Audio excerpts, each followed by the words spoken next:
श्री सद्गुरु महाराज की जय। समर्थ का पनबट्टा। समर्थ रामदास का प्रसंग। प्रस्तुत प्रसंग समर्थ रामदास जी महाराज के एक सेवक का है। समर्थ रामदास जी वृद्ध हो गए थे।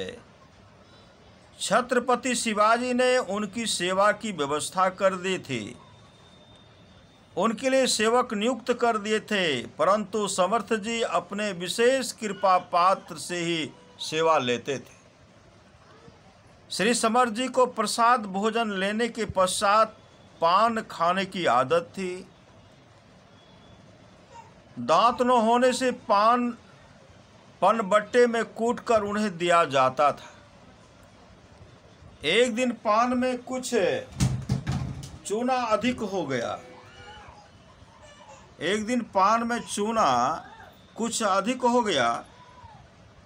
समर्थ जी के मुख में घाव हो गए उस पान के खाने से।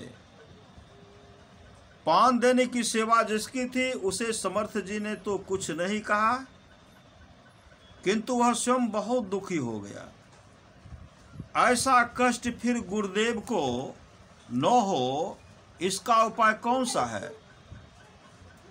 वह इस चिंता में पड़ गया। अंत में एक उपाय सूझा, उसकी सेवा चलती रही। फिर समर्थ जी के पान में कभी चूना अधिक नहीं हुआ। अचानक एक दिन उस सेवक का वह उपाय दूसरे सेवक ने देख लिया। वह दूसरा सेवक तो गलानी से शिहर उठा। उसी समय वह छत्रपति की सेवा में उपस्थित हुआ। छत्रपति ने उसकी बात सुनी और सुनते ही उनका चेहरा क्रोध के मारे तमतमा उठा। वे तुरंत श्री समर्थ जी के आश्रम पहुंचे और समय में छत्रपति को आया देख समर्थ ने पूछा, शिवा इस समय कैसे आए? शिवाजी ने मस्तक चरणों पर रखकर प्रणाम किया, फिर हाथ जोड़कर बोले, सुना है स्वयं तांबुल पान चबाकर सेवक वह उच्छिष्ट जोठा आपको देता है, जैसे कुछ जानते ही न हो। इस भोलेपन से समर्थ जी बोले, कौन? इस भोलेपन से समर्थ जी बोले, कौन ऐसा करता है, उसे बुलाओ तो। सेवक आया। छत्रपति ने ही उससे पूछा, गुरुदेव को तुम ही पान देते हो न?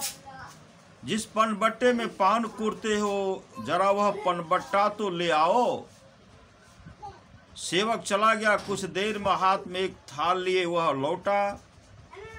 उसका शरीर रक्त से लथपथ हो रहा था। चाकू से अपना सिर काटकर उसने थाल में रख दिया था। थाल रख दिया उसने छत्रपति के सम्मुख। यह पनबट्टा, चाकू से अपना सिर काटकर उसने थाल में रख दिया था। थाल रख दिया उसने छत्रपति के सम्मुख। यह पनबट्टा।